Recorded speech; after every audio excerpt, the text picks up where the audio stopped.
extensión. Son las equimosis subpleural. Muy bien, Dios. ¿No se tiene la anterior clase? En la anterior clase. ¿No?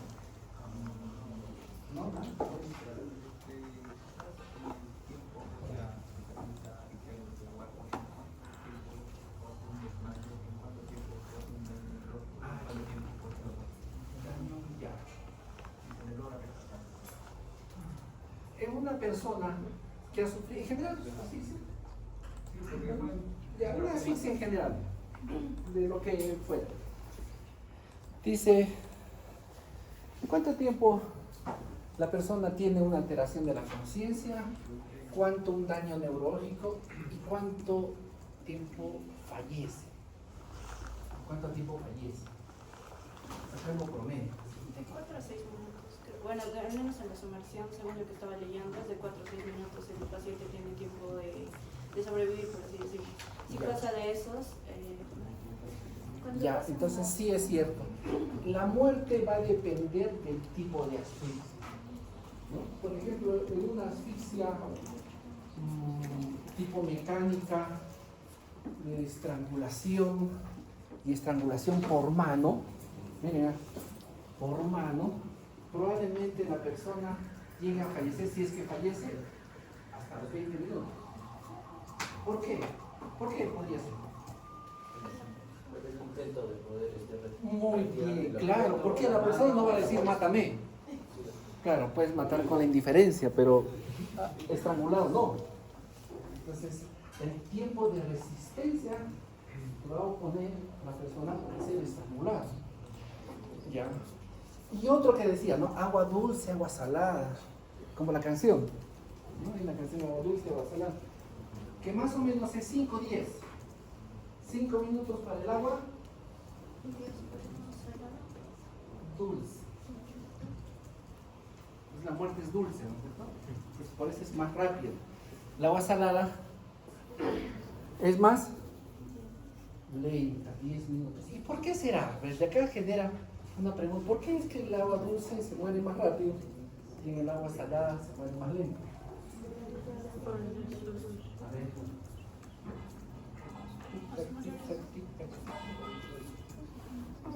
Es más al grupo, ¿no? Ellos lo tienen más fresquito. Por la concentración, ¿por qué parte de la concentración? Ya muy bien. Por ahí ya va. ¿Qué concentración de electrolitos hay más en el agua dulce?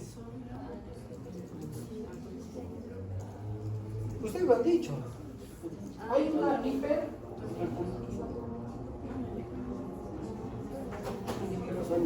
¿Ah?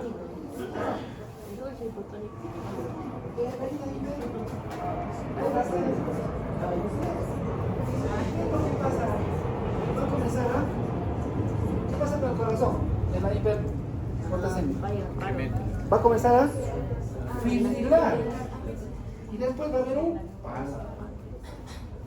Por esa razón es que va a haber una muerte un poquito más rápida.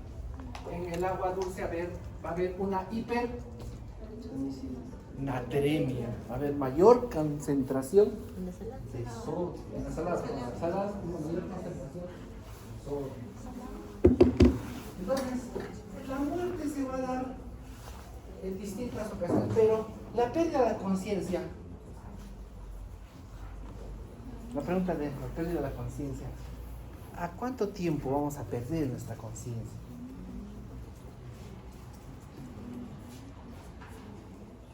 Nuestra conciencia física.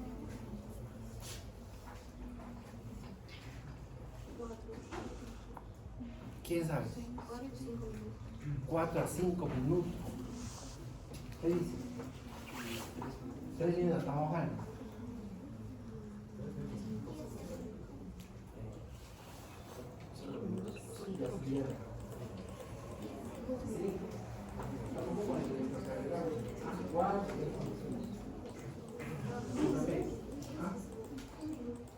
Un minuto. 2 minutos. Es tan rápido, por ejemplo, en las asfixias por ahorcadura, cuando se comprimen justamente los vasos del cuello, una persona pierde la conciencia en segundos. ¿Cuántos? Poquito menos. 10 hasta 15 segundos. Miren, en 10 a 15 segundos pierdes el estado de conciencia. Por eso es de que solamente en esos 10 o 15 segundos tienes el tiempo para arrepentir. ¿Por qué? Porque las ahorcaduras generalmente son de etiología suicida. Etiología suicida. Pero generalmente se ocurre. ¿Por qué? Están decididos. Porque ya está decidido. Porque después de varios intentos y pensar, la persona suicida, después de que ha pasado con varias ideas suicidas, me tomo campeón, pero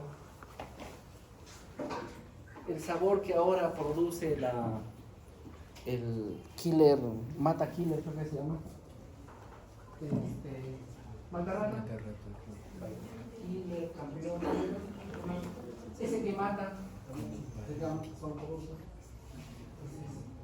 No, pues no vive en sabor a fresa, sino vive en chocolate y vainilla. Por eso es que la persona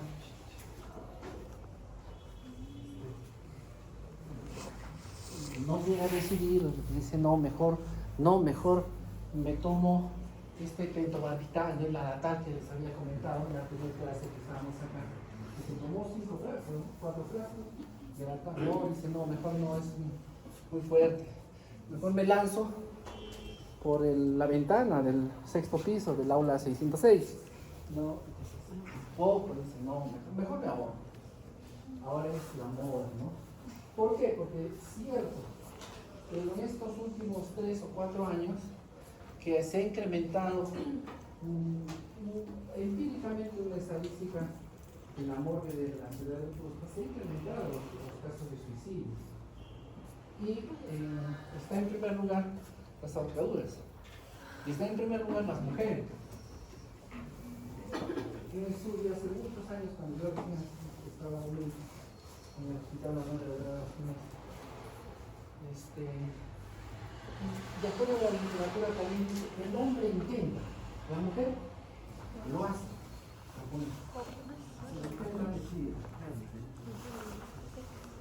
Ya no va con rodeo, aunque en realidad el varón no va con rodeo, ¿no?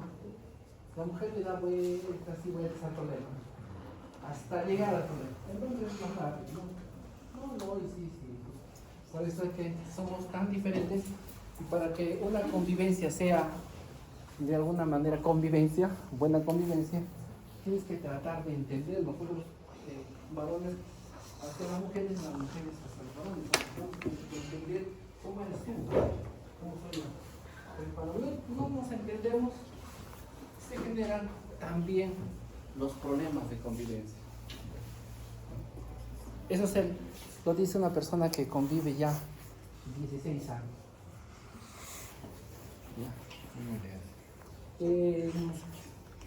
Todo le digo sí.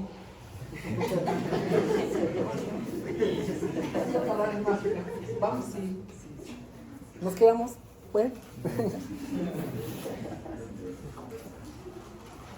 Y entre ese lapso produce daño neurológico. 5 minutos de ausencia de oxígeno en el cerebro va a provocar daño neurológico. 10 minutos la muerte en general. 10 minutos la muerte. Y se me ocurría una pregunta cuando estaba respondiendo Edson. Si la puede contestar, si no cualquiera. ¿Qué pasaría? Tú hiciste un ejemplo de una persona, minero creo, ¿no? Sí. Minero se cae o sepulta, ¿no? Le sepulta piedras y cuando haces el levantamiento, digamos, del cadáver, o lo sacan cadáver, le vas a encontrar lesiones, ¿correcto? y está sepultado. Mi pregunta sería, ¿cómo puedo yo diferenciar si esa persona sepultada estaba viva antes del sepultamiento o estaba muerta? Claro, porque es algo importante. De repente, por ahí fue para determinar, fue carácter suicida, fue carácter homicida, que ahí en ese caso no sería, ¿no? Muy lejos. O muerte homicida. Que a él le provoca la muerte, lo lanza, y después provoca un derrumbe. Así, doctor, lo que vamos a encontrar es en el cadáver, primero va a haber lesiones en los lechos unguiales por poder intentar salir de ese espacio que ha quedado sepultado. Otro, que ya en la bibliografía mencionaba que vamos a poder encontrar restos, por ejemplo, de polvo, tierra, incluso dentro del esófago y estómago, o en el área respiratoria. Muy bien. Lógico. Si esa persona ha fallecido antes del sepultamiento, no va a poder respirar. Pero si esa persona ha fallecido por el sepultamiento, va a respirar. Y el contenido que va a estar alrededor lo vamos a encontrar a nivel de la cavidad oral, de las fosas nasales, de la nariz, o faringe, de la laringe, el esófago, hasta de repente en el estómago. Y una característica muy importante, van a hacer preguntas al grupo, sino para que se puedan sentar. Una característica muy importante es el síndrome asfíctico. O sea, todas las personas que van a fallecer por asfixia van a tener ciertas características, o se reúnen ciertos signos que nos van a llamar la atención para poder de alguna manera pensar que esa persona ha sufrido de asfixia de cualquier forma. Porque las asfixias no solamente, como decía, el grupo no viene, el de la palabra físico. A significa sin pulso. Pero a la traducción actual es el impedimento del ingreso de oxígeno por la vía respiratoria por un mecanismo externo. La definición más cercana. Entonces hablábamos de que las asfixias no solamente van a ser de tipo mecánica, que es la que estamos estudiando, sino puede ser las de tipo patológico. En el hospital estamos tratando a una persona y tiene un síndrome asfíctico o se asfixia esa persona. Por ejemplo, un recién nacido. Pero también hay asfixias de tipo químicas. Entonces son tres. Las asfixias son las mecánicas, las patológicas y las químicas. De esas tres, la que nosotros vamos a estudiar, o estamos estudiando, son las de tipo mecánica. Las de tipo patológica, ¿cuál será?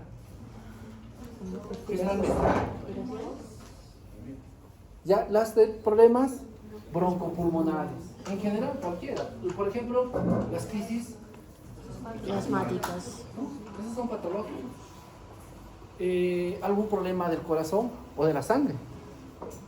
Miren que la cantidad, o sea, si una persona se desangra por alguna razón, por ejemplo, recuerdan el cuello, no se desangra, hay una cantidad de oxígeno. ¿Habrá signos de asfixia? Además, ¿no? Además de otras. Claro, habrá. Podría tener, dependiendo del tipo de muerte, ¿no? Si se muere ese ratito, probablemente no.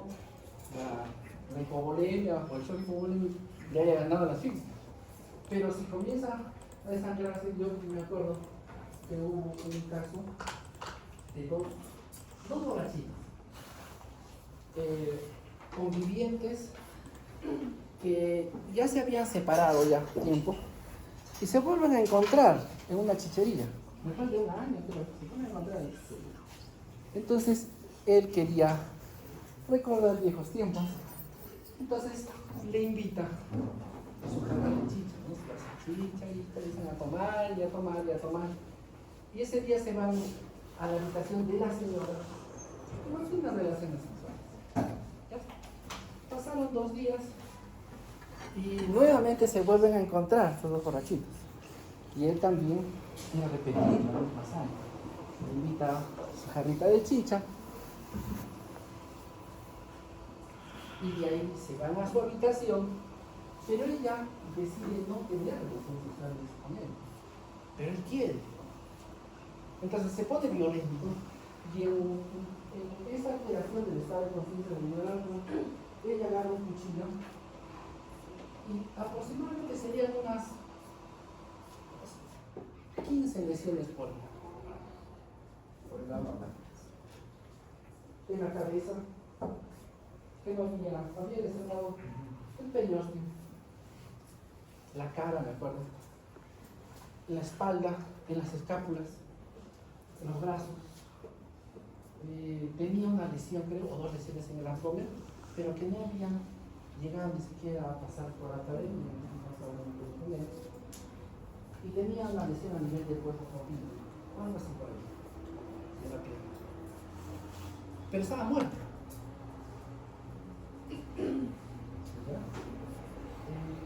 ¿Qué había pasado? De que después de estas lesiones, que aparentemente ninguna de ellas era mortal, porque no había comprometido centros vitales,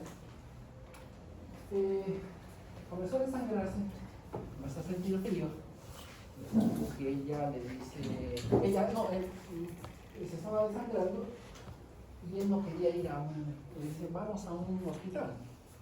Y él dice, no. ¿Por qué no quería ir? Porque él estaba requisitoriado. Se lo fue a buscar, estaba pedido por la justicia. Dice, no, si voy yo al hospital de emergencia, siempre hay un policía, me van a hacer unas preguntas, me van a identificar por el sistema y me van a arrestar. Me voy a ir a la casa. Entonces dice, más bien tengo frío, préstame una máquina. Y él se duerme, y cuando despierta todo, ella despierta, creo que por los sonidos, supongo que ella estaría en periodo agónico. Entonces lo saca del ambiente para llegar a los vecinos, lo suben a un taxi en el taxi. ¿Qué había pasado? De que había lesionado, no me acuerdo, la arteria tibial anterior, pero me había lesionado esa arteria tan pequeña que de repente aparentemente no te debería causar la muerte, pero como había una lesión abierta, estaba sangrando, y allí esta persona tenía todas esas características del síndrome asfíctico. ¿Y cuáles son entonces esas características del síndrome asfíctico? Una de ellas es las petequias o las manchas de Tardieu. Las manchas de Tardieu son pequeñas hemorragias, microhemorragias, ¿no? Picosangrados. ¿Por qué? Porque los vasitos muy pequeñitos, los capilares se han roto, se han lesionado. Son muy pequeñitos, hasta su máximo unos 2 milímetros, pero puede ser de 0,1 milímetro. O sea, la décima parte de 1 milímetro, tan pequeñitas que de repente no pueden ser perceptibles al ojo humano, pero las que sí vemos es las que tienen el tamaño de la cabecita de un alfiler, que más o menos simula entre 1 a 2 milímetros. Son las manchas de Tardieu.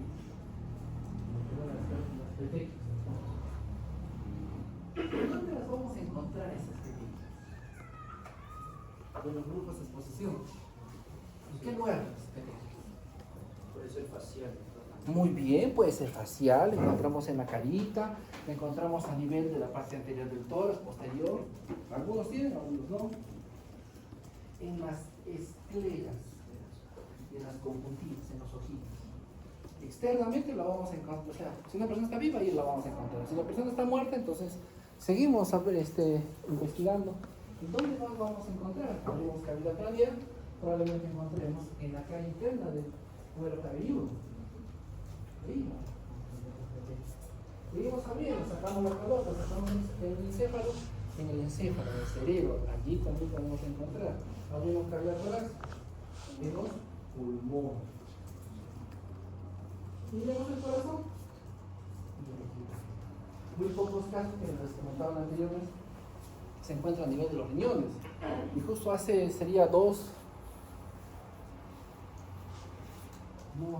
poco, los riñones se encuentran una... la lesión a nivel las lesiones en el policía fallecido, los riñones, ahí encontramos los dos riñones pequeños.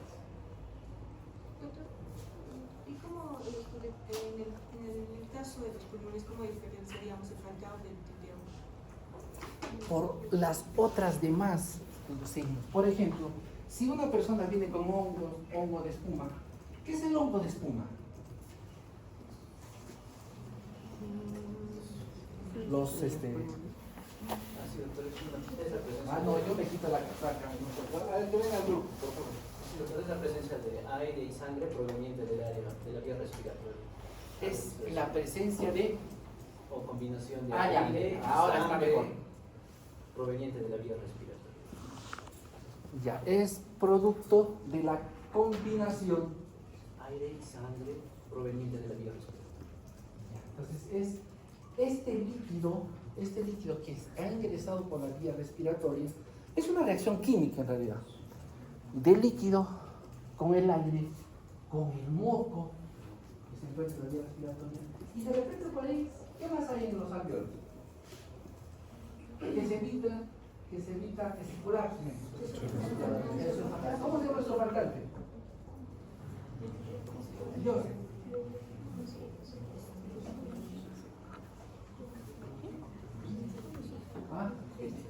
Ya es un tema.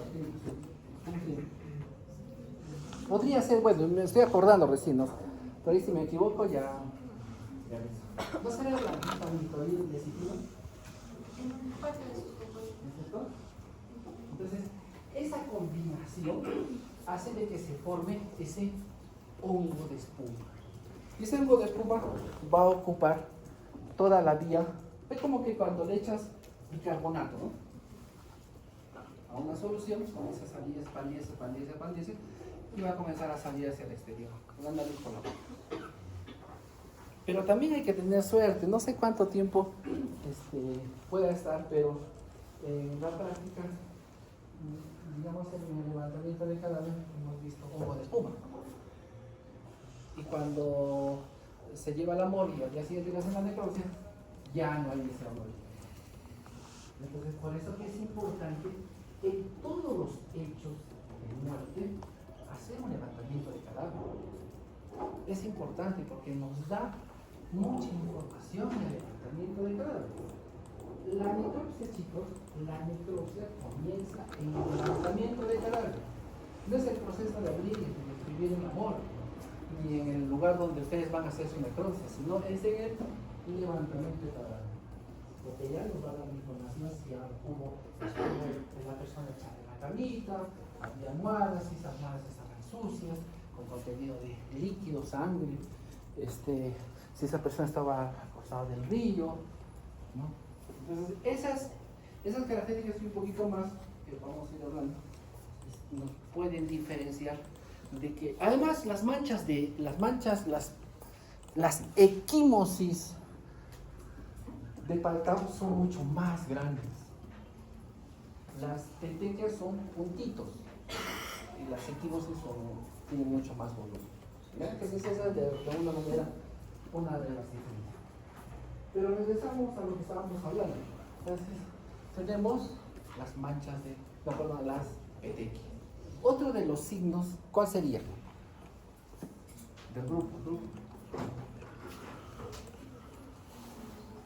A nivel de los lechos unguiales y de los labios, que generalmente es lo que vamos a ver. La cianosis. Muy bien. La cianosis, ¿qué es? Esa es la mancha purpúrica, la mancha azul, o la coloración azulada, la coloración violácea de los labios y generalmente de los lechos unguiales. De los lechos unguiales, no sé por qué razón no se ve en las lechos unguiales de los pies. Siempre característica normal. Siempre característica normal. ¿Y por qué se produce?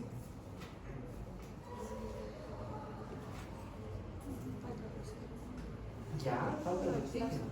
O sea, acá hay un incremento de la desoxihemoglobina, ¿no? Sí.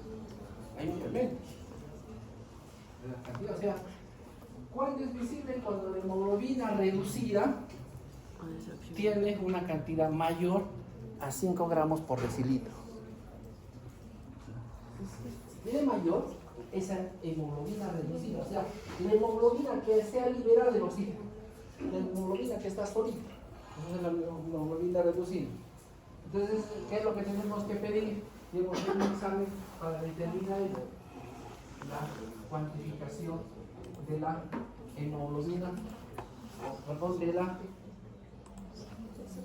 carboxihemoglobina, para ver cuánta cantidad de hemoglobina tiene, o de oxígeno tiene en sangre, para hacer la diferencia, ¿no?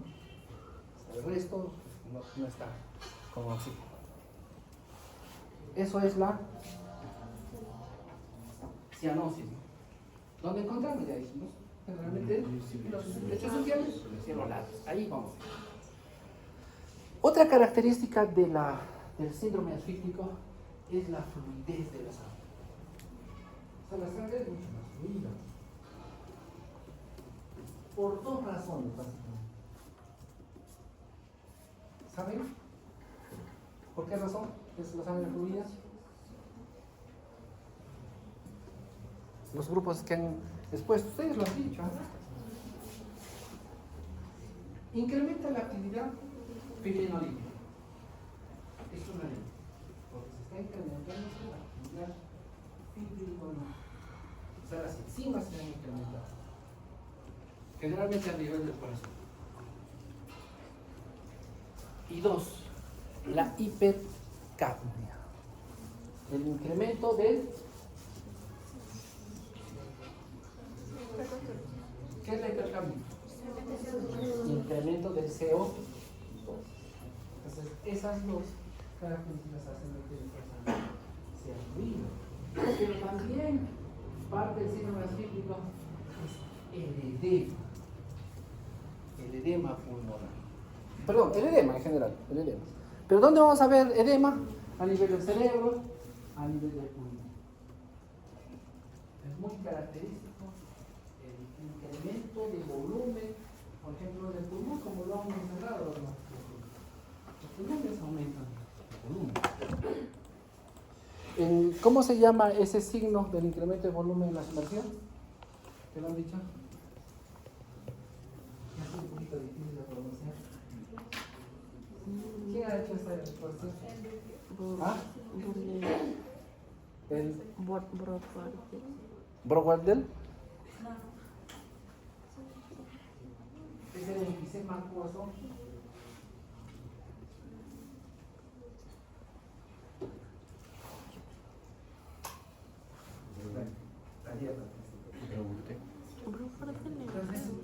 Y bueno, la indubitación de las cámaras derechas del corazón, que son esas 5 características que tiene el síndrome asfíctico. O sea, cualquiera que tenga asfixia, de las patológicas, las mecánicas, las químicas, tienen esas 5 características. Uno, con mayor valor que el transporte. Entonces ahora lo que tenemos que estudiar nosotros son las mecánicas.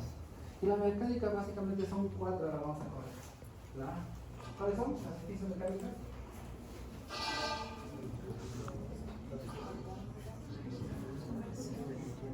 La ahorcadura, la estrangulación, subversión y la sofocación.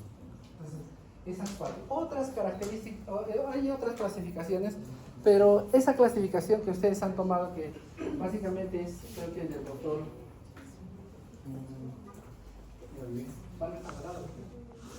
bien, más bien bonitas, simpáticas.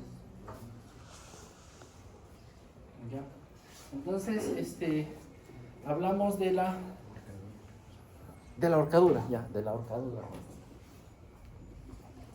¿Qué es la ahorcadura?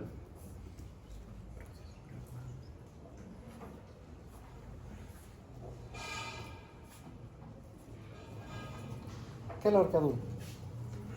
En tus palabras. Tipo asfixia mecánica. Ya, es una asfixia mecánica. Compresión ¿De qué? Las vías respiratorias. En la cual se comprimen las vías respiratorias, pero también, por ejemplo, en la estrangulación ya te comprimo las vías respiratorias, con la mano, con el cordón, Con un objeto. ya con objeto, el cordón, una cuerda, que en este caso vamos a llamar objeto constrictor. ¿Cierto? Todos son objetos constrictores, una correa. Acá veía. Les conté de ese chiquito que se había ahorcado porque no le habían regalado, no le regaló a su enamorada. Su mamá no le dio plata para regalarle a su enamorada. ¿No? ¿Te conté eso? Esto para que me entiendan ya más. Resulta de que, no le conté el barrio petrolero, por donde era la ladrillería, así por ahí, ¿no? Resulta de que vamos a esos sitios, y verdad que el sitio era un poco precario, ¿ya? Porque era de tierra, bajabas un poquito, un semisótano, y allí estaba la habitación con adobes, hecho para la misma, sus vigas, y una persona se había ahorcado. Este chiquito vivió unos 14 a 15 años. Entonces la información del levantamiento de cadáver es muy, muy importante. ¿Por qué? Porque ya lo habían sacado del sitio, no lo habían bajado. Y le preguntamos, ¿y a qué hora lo han bajado? Hace como unas 4 horas. ¿Y a qué hora se había estrangulado? O ahorcado, perdón. Hace unas 12 horas. O sea, unas 10 horas estaría suspendido. ¿Y qué pasó? Su papá estaba llorando. Se fue mi pobre. Resulta que el chico ayer viene y dice, papá, ¿sabes qué? Dame plata. ¿Para qué quieres plata? Quiero plata para comprarle un regalo a mi amiguita que es su cumpleaños. No era su amiguita, pues era su gustito, ¿no? Y su papá le dice, pero en esa época le estoy hablando todavía cuando Perú no había despegado económicamente. Todavía había pobreza y se notaba. Le dice, pero si no hay plata para nosotras, te voy a dar plata. Entonces su hijo se va llorando, todo, y después encuentra a su papá cuando regresa de trabajar, encuentra la escena de que él estaba colgado, suspendido. Porque había un punto fijo amarrado de ese elemento constrictor, que es la característica, y el otro extremo estaba alrededor del cuello, que es la otra característica, para tú determinar que es una ahorcadura. O sea, no solamente está un elemento constrictor alrededor del cuello, o que compromete el cuello, no alrededor, que compromete el cuello, sino que también tiene un punto fijo, que generalmente está en la parte superior. ¿Qué era el objeto en la cual estaba suspendido ese chiquito? Era estas cintas que se usan para envolver los gorros en la época del aniversario de Cusco.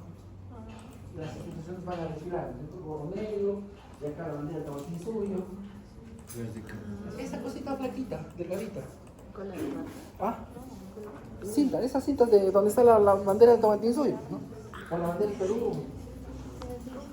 Entonces, verdaderamente sorprendido de que ese objeto le había aguantado a este chiquito, la suspensión de su cuerpo. Y de ahí me di cuenta, qué bueno es el producto peruano.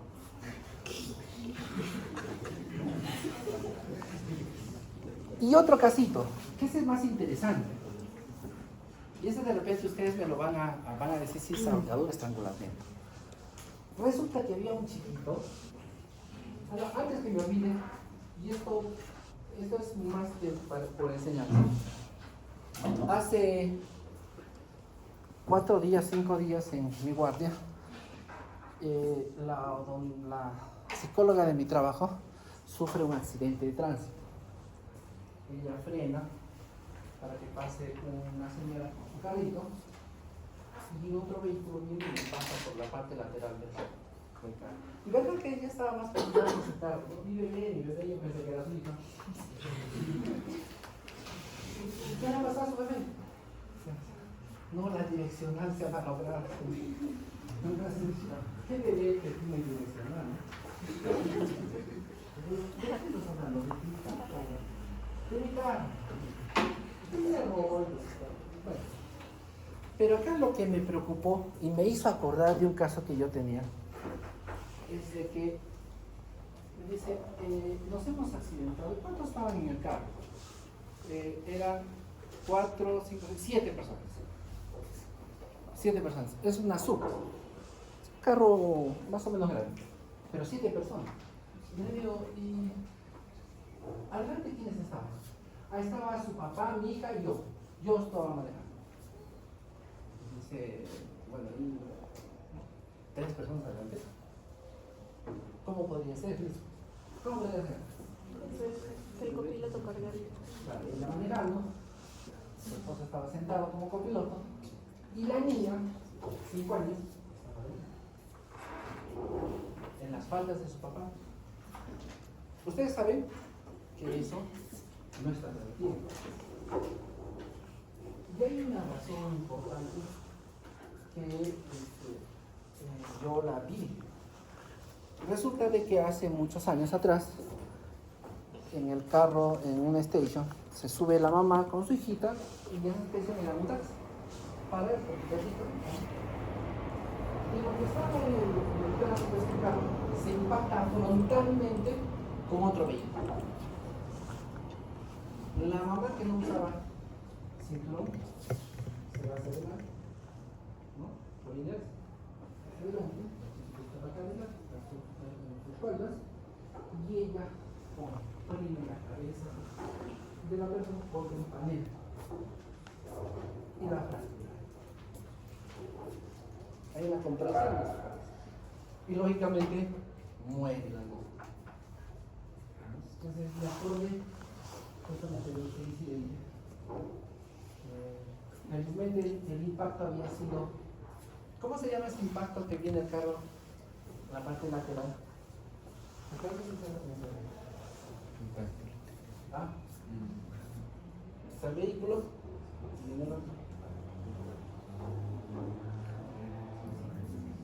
En bis. En bis T. ¿No es cierto? Este es el frontal. Este es por alcance. Aquí impacta para atrás. Y te hacen recorrer más adelante. Uso de entonces, en este caso, ahora regresamos al caso que le estaba contando. Eran una familia, mamá, hijo de, sería 5 años creo que era, y el otro de 2 años. Entonces tenía una reunión de padres de familia a una cuadra de su casa, de la señora, y por no dejar a los 2 chiquitos se los llevan para comer. El jardín era una sola habitación grande y afuera un pequeño parque con sub y baja, columpio, un jueguito, ¿no? Y estaba cercado ese lugar. Entonces llegan a la reunión, el chiquito grande dice, mamá, no quiero ir a jugar, quiero ir a jugar. Entonces, el más chiquitito de 2 años le acompaña a su mamá en la reunión. Pero verdad que estaba un poquito tranquilo al comienzo y después se puso un poco inquieto. Y su mamá le dice, ¿sabes qué? Corre a jugar con tu hermanito. Sal y juega. Yo pues no escucho nada. Siguió la reunión. Y se planta el chiquito, el de 5 años, en la puerta. Entonces su mamá va y le dice, tu hermanito, le dice,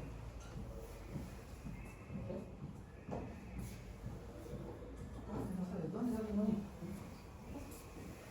Entonces ella sale de la reunión y dice, pero no has visto a tu hermanito. Sí, hace un rato estaba acá, pero ya no está. Entonces su mamá mira el parque, nada, para los baños, en el baño, tampoco estaba. Y ya se comienza a preocupar, sale del lugar. Dice, ¿dónde podría estar? De repente llega a la casa. Va a la casa, le pregunta a la abuela y le dice, ¿la has visto al Jonás? A Benson, a ver. No sé, pero tú te la acabas de llevar, tú te la has llevado al jardín. No está, se ha perdido. Y comienza a salir, a buscar los vestidos, se va a la tienda es la que sabe todo, ¿no? Todo el movimiento de toda la cuadra de la tienda. Si le preguntas, y sabe. Entonces va a la tienda, dice, no lo he visto. Entonces dice, bueno, voy a regresar. Otra vez al jardín, de repente está ahí, no lo encuentro bien. Y cuando está regresando, los papás la esperaban en la puerta. Y dice, ¿lo han visto a...? Ya, Jonás. Ya, Jonás. ¿Dónde está Jonás? Y dice, sí. ¿Dónde está? Está muerto. ¿Qué había pasado? ¿Dónde está mi mochila? Lo voy a hacer un poco de lata.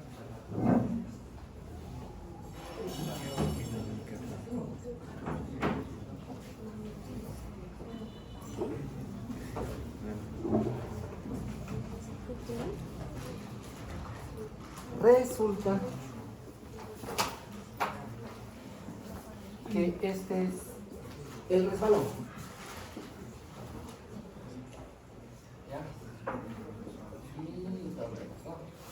acá tiene unas abrazaderas, ¿correcto? Sí. Las escaleras. Y ya.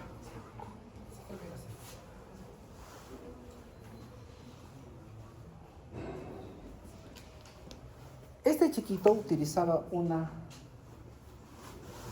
polera con capucha y esos cordoncitos para amarrar la capucha. ¿Alguien tiene capucha así? ¿Tú no? No vas a amarrar. Ah, Edson. ¿Ya ves? No, era Edson. Entonces, resulta que Edson tenía su capucha con estos cordones, y al final de los cordones estas se encuentran amarradas, ¿cierto? Bueno, yo no, pero es una bolita cada uno. Este chiquito se sube, se para acá encima, y al momento de bajar, casualidades de la vida, ¿no? ¿Ya han visto ahí en forma de verdad? Sí. Este es mi duro. Al momento de sentarse, uno de los cordones cruza su cuerpo y se incrusta en esta depresión, esta muesquita que había acá, y se engancha casi simultáneamente cuando él ya estaba y comienza a suprimirse el cuello, evita de que él pueda, o de repente habrá gritado, pero no sabía mucho su voz, y se quedó ahí, tenía 2 años. Y quería pedir, sí, no, más, de repente había pedido, pero sería tan mal después, que yo le pedí no. Y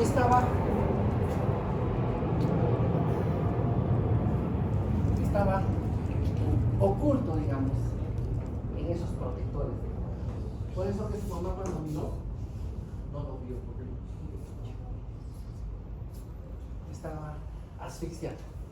Ahora la pregunta, ¿qué asfixia mecánica hay? ¿Por qué es una asfixia mecánica? Sí. Ahora la diferencia es ahorcadura o estrangulamiento, porque sofocación no lo es, sumersión tampoco. Ya tengo gran posibilidad. Ojo que todavía no estamos hablando de la etiología.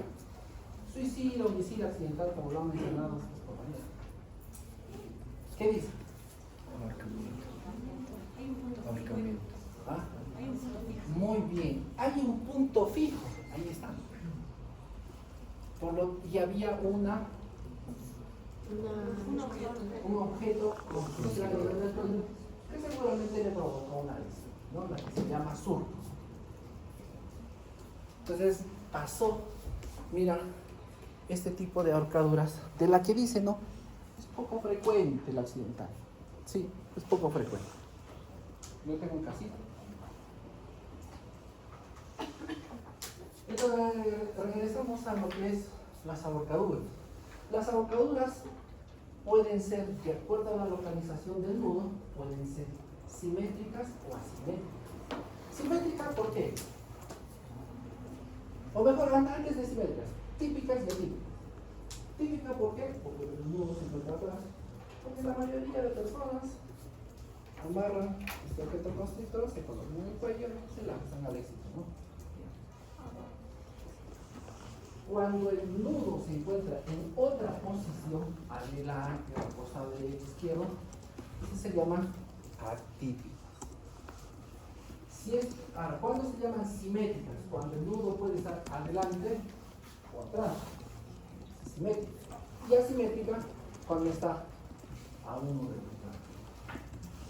Por la suspensión, por la suspensión pueden ser suspensión completa o incompleta. Y es facilito, ¿no? De deducir que la completa es cuando todo el cuerpo está completamente suspendido. O sea, tú lo empujas y este cuerpo va a moverse. Pero si alguna parte de su cuerpo tiene contacto con el suelo, sea, por ejemplo, las plantas, o sea, los deditos, el talón, la rodilla, la cadera, que mire, una persona sentada puede fallecer por asfixia por dentadura. Parece no, pero parándose se solucionan justamente los mecanismos. Hay que entender los mecanismos de acción para de alguna manera entender por qué una persona sentada o arrodillada se puede asfixiar de esa forma. Bien, entonces aquí ya tenemos este tipo de... Ahora, hay otra clasificación que dice dura y blanda, ¿no? Por el surco. Cuando el surco está bien profundo, ¿no? Es dura, porque cuando uno palpa, también está dura esa parte. Y blanda cuando la ahorcadura es superficial. Por ejemplo, de repente la persona estaba en suspensión incompleta y que no ha generado su volumen y mayor presión este elemento constructor a nivel del cuerpo. Hay diferencias entre la estrangulación y la ahorcadura. Hay diferencias. ¿Por qué? Porque las dos pueden generar surcos. Esta es la estrangulación. Salud. Esta es la estrangulación. Y la estrangulación puede ser por lazo, puede ser por mano o por un objeto cilíndrico, ¿no? Por un objeto cilíndrico. Mientras que la ahorcadura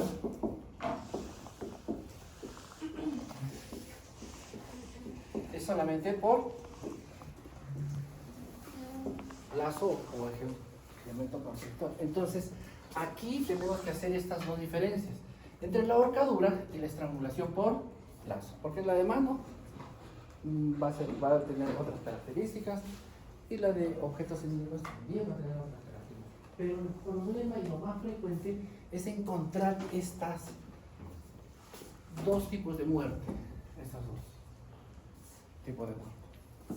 En estas, por ejemplo, la etiología, ¿cuál sería la etiología de la ahorcadura? Suicidio. Es la más frecuente. ¿Y acá la estrangulación? Homicidio. Homicidio. Ya, esta es la más frecuente. Ya. Pero algunos, miren, algunos han... y es más, hasta ahora sí seguimos viendo esto. Digamos, algunos fiscales, en este caso que yo son los que tipifican el delito, dicen, ahorcadura es sinónimo de suicidio. Se ha ahorcado, se ha suicidado. Sin hacer la investigación ya dice. Y si dices, se ha estrangulado, no, alguien la mató. No. Puedes pensar lo más frecuente, sí, pero no necesariamente es así. Por eso es el proceso de la investigación, que comienza en el lugar más central. Entonces hay una característica que comparten ambos, que es el surco. Los dos tienen surcos, pero acá vamos a ver la diferencia, el surco de una ahorcadura y una estrangulación. El surco de una ahorcadura generalmente está a nivel de la manzana de Adán o hacia arriba.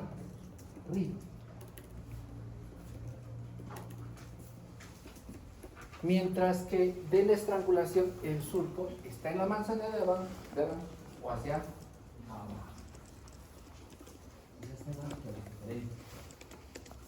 La otra, este surco de la ahorcadura generalmente es más profundo al lado contrario del nudo.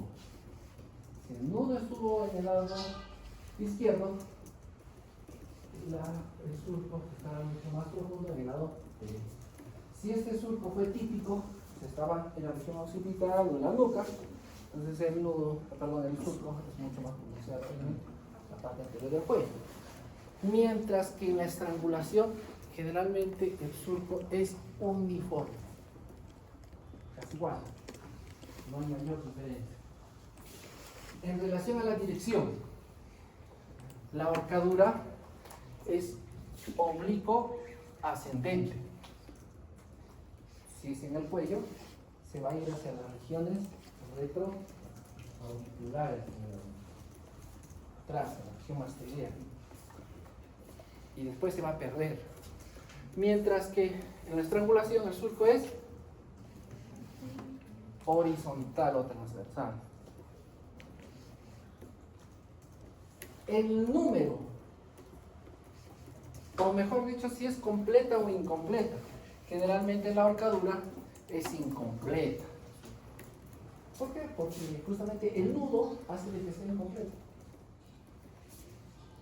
El nudo está acá en la región occipital y la lesión se encuentra a nivel del cuello y se va perdiendo. No da la vuelta. Doctor, pero si le dan 2 vueltas, es diferente. Acá encontraremos 2 y acá encontraremos 1. Entonces siempre hay una parte de un nudo. Mientras que en el estrangulamiento generalmente es completo, da la vuelta.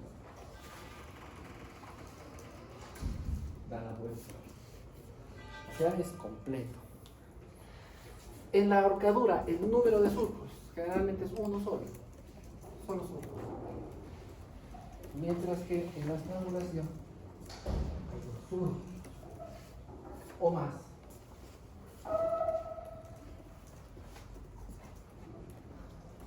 El grupo habló de la línea argentina. ¿A quién le toca exponer? La línea argentina. ¿No ha leído?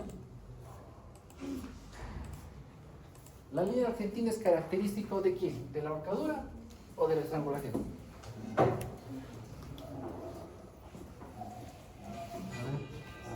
¿Quién ha expuesto esto? Se resulta que el grupo anterior no ha venido nadie. ¿No? Se ha venido, una.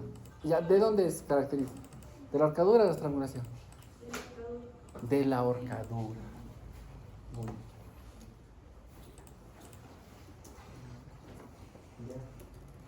Entonces, esos son los signos más característicos para poder diferenciar la ahorcadura de la estrangulación. Sumersión. A ver, sumersión. Completa, incompleta.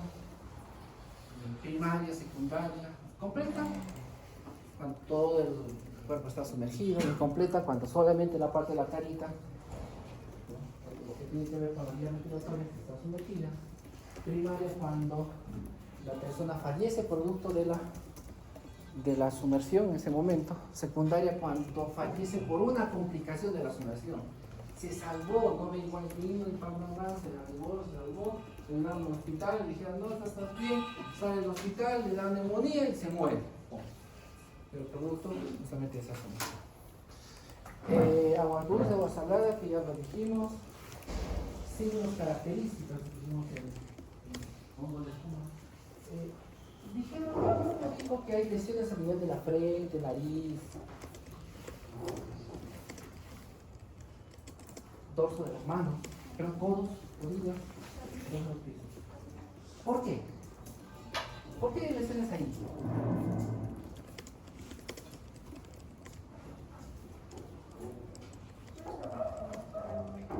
Ah, Anual, por ejemplo, en uno de los casos se tiran la piscina ya, ¿y quién se tira la espalda? Ah, ya, se tiró a la piscina, pero no había agua. No, decía que tal vez han funcionado. O por Ya. alguna Porque la mitad del cuerpo tiene mayor, la anterior tiene mayor peso que la posterior. Entonces el cuerpo, si yo me muero mirando al cielo, automáticamente me voy a dar la vuelta. A la vuelta y lógicamente voy a mirar hacia el fondo del agua. Muerto. ¿Y por qué habría lesiones en esos lugares? Siempre y cuando el lugar esté accidentado, o sea, en el río.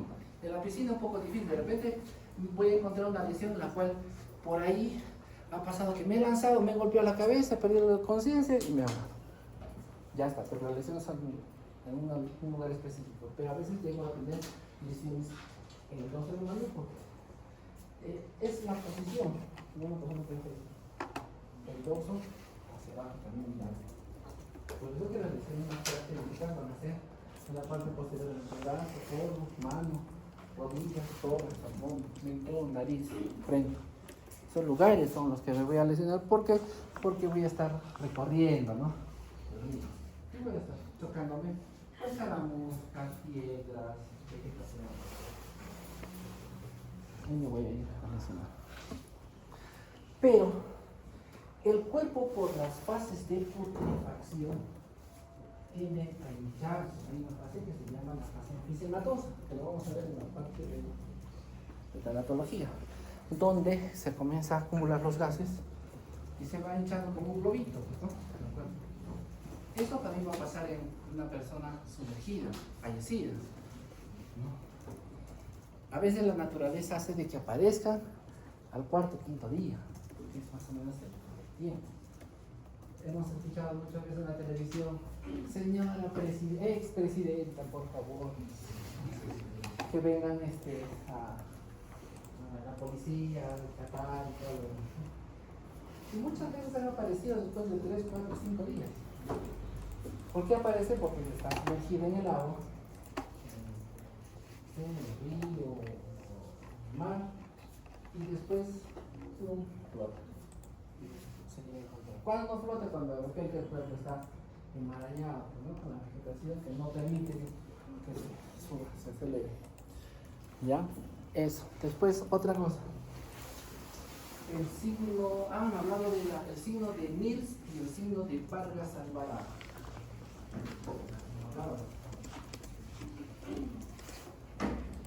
¿Qué más han dicho? ¿Qué han dicho de dónde se encuentran esos signos?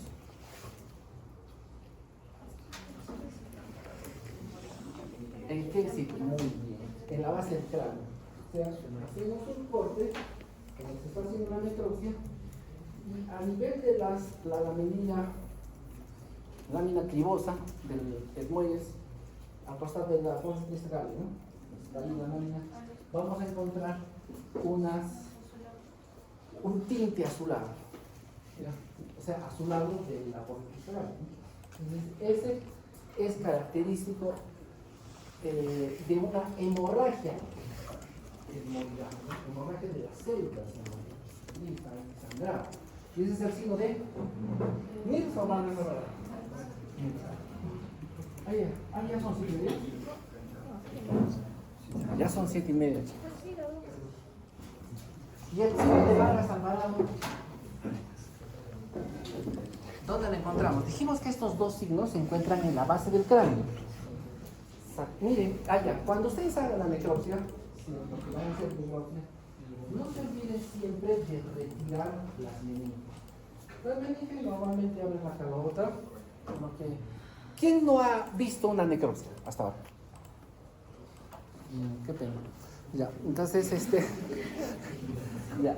O sea, es una pena y es una mala suerte.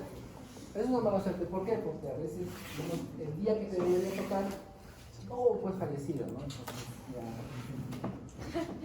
Pero algunos han tenido también suerte de ver de repente 2 o 6 o 3. Y siempre cuando se ha abierto la calota, haces una incisión de la cabeza, del cuero cabelludo, desde la apófisis mastoides hasta la otra apófisis mastoides, pasando por la, o sea, digamos, la sutura en el plano coronal, frontal, ¿no?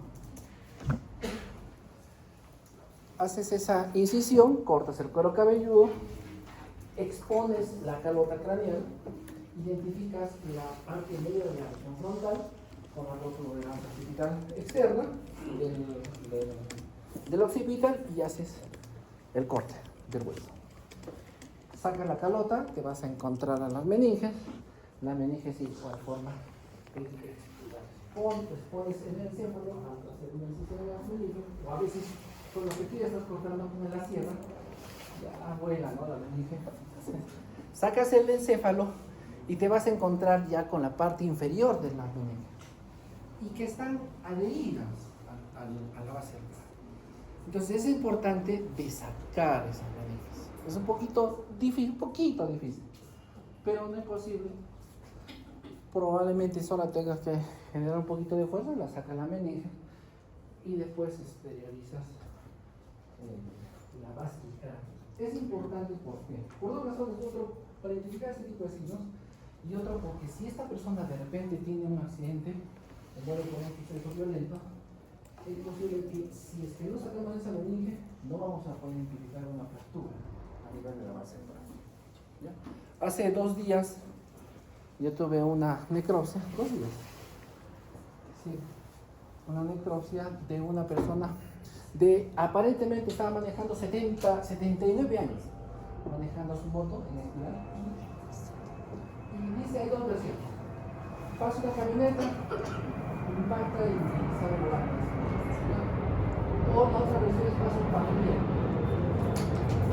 impacta y se va volando.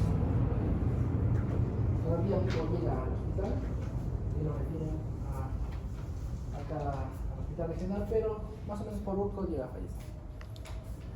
Entonces, ella tenía una fractura en forma de Y a nivel de la región temporoparital izquierda, y esta fractura va y pasa por fosa cerebral media izquierda y se va hasta la fosa cerebral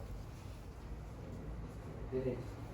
En la cara anterior superior de la porción petrosa de los temporales, ¿no? De un lado pasa hacia Turquía y se va hacia el otro lado. 16 centímetros de fractura, y de acá 5 y después de acá 10. Toma 10.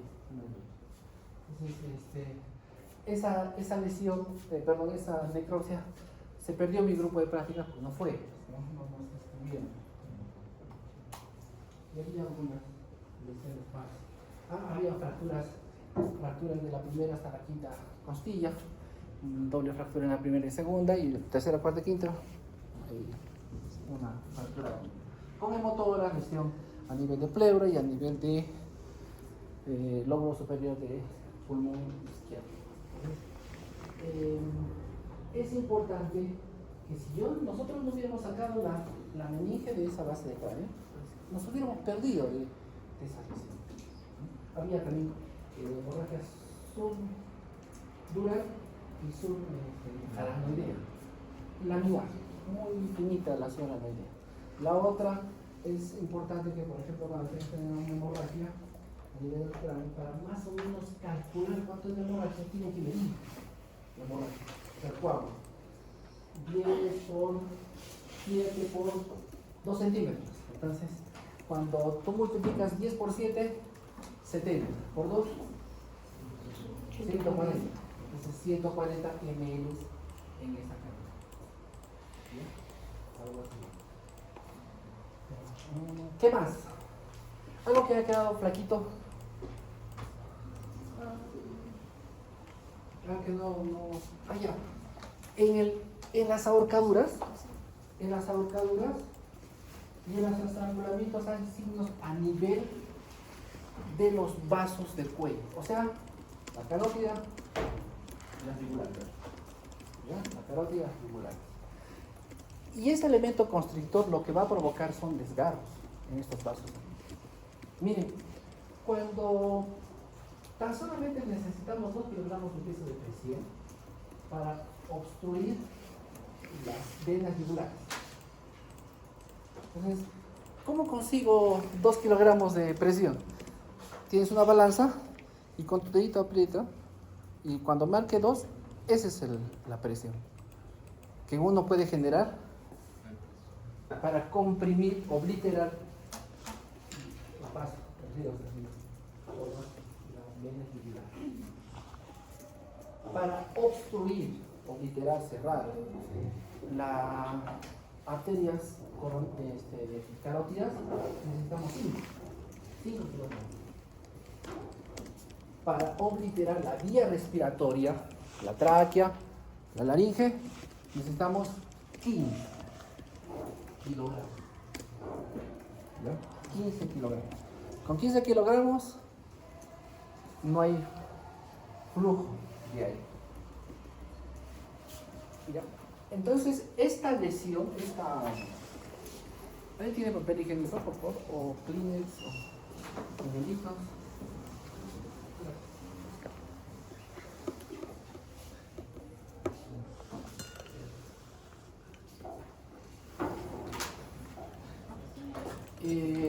Con eso terminamos, ya para no cansarnos más. Y la asistencia, por favor, ya. Hoy día vamos a tomar asistencia.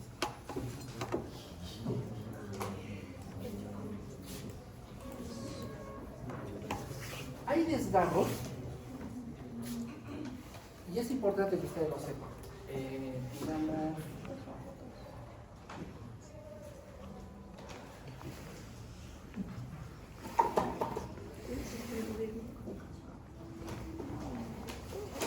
esta es la carótida, ¿no? Carótida interna, carótida externa. Así vamos a hacerlo.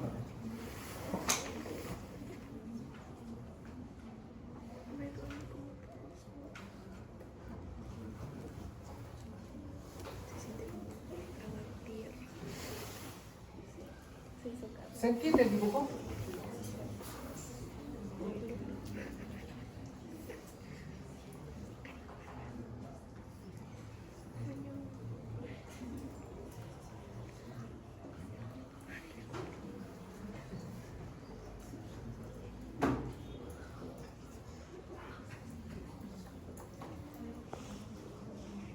Bueno, no sé si se entiende. Espero que sí.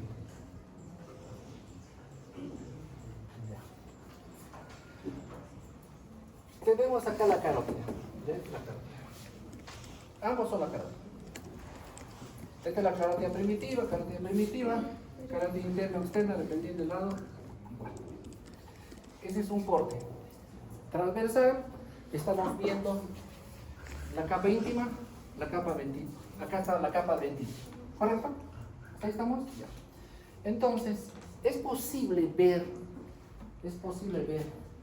la lesión, o sea, un desgarro fino de base congestiva a nivel de la capa íntima, que es lo más frecuente que se puede ver de la carótida, de la arteria. Por eso es importante sacar la carótida aún más por encima de la bifurcación, mirarla externamente y después hacer los cortes para ver las capas íntimas. Porque si observamos un desgarro en la capa íntima, porque ha comprimido pues ese elemento constrictor y ha lesionado esa parte, entonces estamos frente al signo de, creo que ya no me acuerdo, abusar. Por lo menos los que han me corrigen si ustedes quieren mal. Amusa. capa íntima. Pero si la capa adventicia, allí es donde vamos a observar este desgarro, vamos a llamar el signo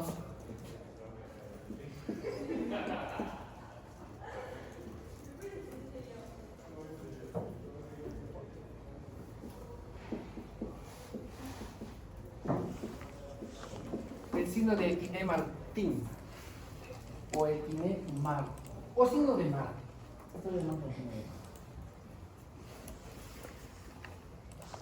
Entonces estos dos signos se encuentran en la carótida primitiva, tanto en la capa interna como en la capa externa, tanto en la íntima o la adventicia. Cuando este desgarro se encuentra en la parte íntima, la capa íntima de la carótida externa o la interna, hablamos del signo de Lesser.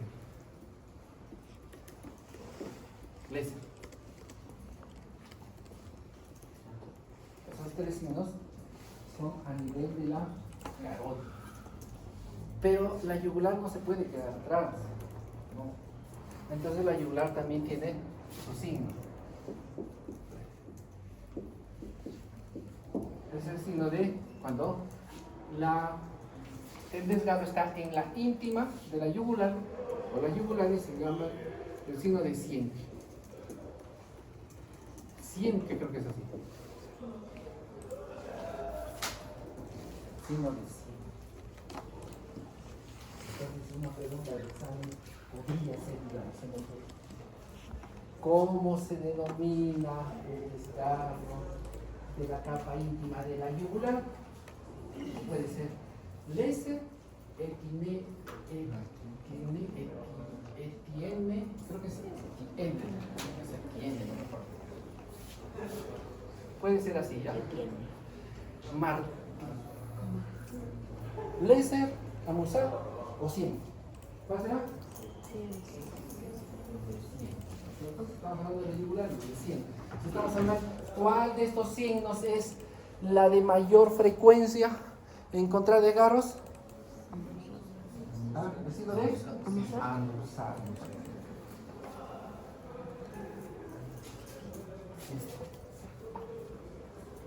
Vamos a entrar. ¿Alguna pregunta?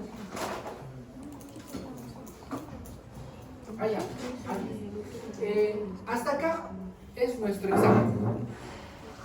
O sea, facilito, ¿no? Las asfixias y esos dos temas vamos a dar el examen. Tengo entendido que la próxima semana tienen examen de neuro, neurología, o neurología, no sé. ¿Sí? Entonces el examen, ¿podemos darlo el siguiente viernes? Sí. Entonces este viernes, el que viene, vamos a hacer la clase